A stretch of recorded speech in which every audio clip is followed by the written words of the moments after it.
We want to solve another problem to illustrate how we can get the electric field due to a continuous charge distribution by first getting the potential and then getting the electric field from the potential by doing the derivatives. So we're going to use this expression to get the potential, and then we're going to take derivatives to get the electric field. So the problem is the continuation of the last problem. So go back to the first problem to do it, the problem of the ring first, and then we can do the problem of the disk. So now we have a charge uniformly distributed over the disk. The total charge of the disk is Q, and the radius of the disk is A. The distance between the center of the disk and point P, where we want to find the electric field, is X. So the steps are that we need to first get the potential at point P. So we're going to cut up the disk into a group of rings. It's exactly the same thing we did when we got the electric field, the same idea. If you get the potential due to a ring and then you sum over all the rings in the problem, that will give you the potential due to the disk, because we know that potential is additive. So what's the potential due to one ring? This ring that has a radius r and has a thickness dr and has a charge dq. What's the potential of that ring at point P? If you look back at the formula we got from the previous video of the ring, it was Ke times the charge of the ring. In this case, the charge of the ring is dq, and then over the square root of the radius of the ring. In this problem, the radius of the ring is r, so you get r squared, plus the distance between the center of the ring and point P squared, which is x squared. So this result I got from the previous problem that we did for the ring. Now if you want the total potential due to the disk, you integrate this over the whole disk.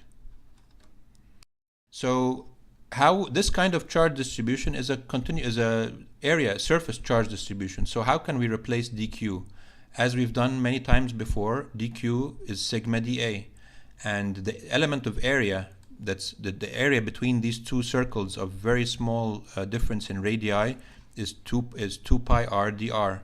So we know that dq, then we can replace it by sigma times 2 pi r dr.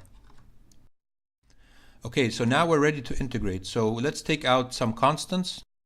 We took out Ke pi sigma, and we left 2r dr over square root of r squared plus x squared. Now notice that this integration, of course the limits of the integration are from 0 to a, because the first ring is located at the origin, and then the last ring has a radius of a.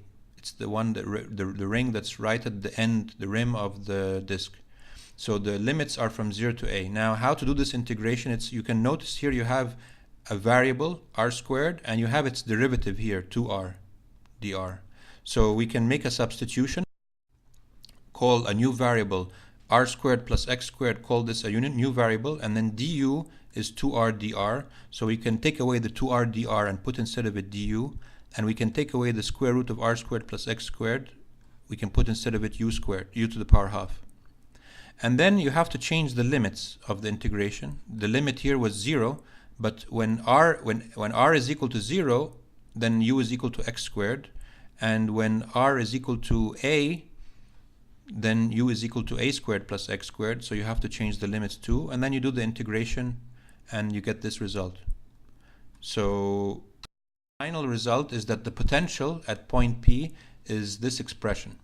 Now we know here now the potential as a function of x, so the only thing we can do is get Ex, because to get Ex you need to know how the potential changes at all points near the point where you want to get the electric field. So how would we get Ex from this? Ex is minus dV by dx, and you get minus d by dx of this expression. Now we can take out 2 pi Ke sigma as a constant, and you're left with the derivative of this. What's the derivative of this? It's just half times the bracket to the minus half times the derivative of what's inside, which is 2x. And what's the derivative of x with respect to x? 1. So the derivative is very easy to do. If you now just multiply things out, the 2 will cancel with the 2, and just rewrite things in a more convenient way, you get this expression, and that then is the x component of the electric field at point P. If you go back to the notes that we did before for the problem of the disk, how the electric field due to the disk, at point P. We solved it before in the chapter on electric field. You'll find exactly the same answer. So you can see now the benefit of using the concept of potential. It's a different way to get the electric field. In many cases, it's much easier than getting the electric field directly.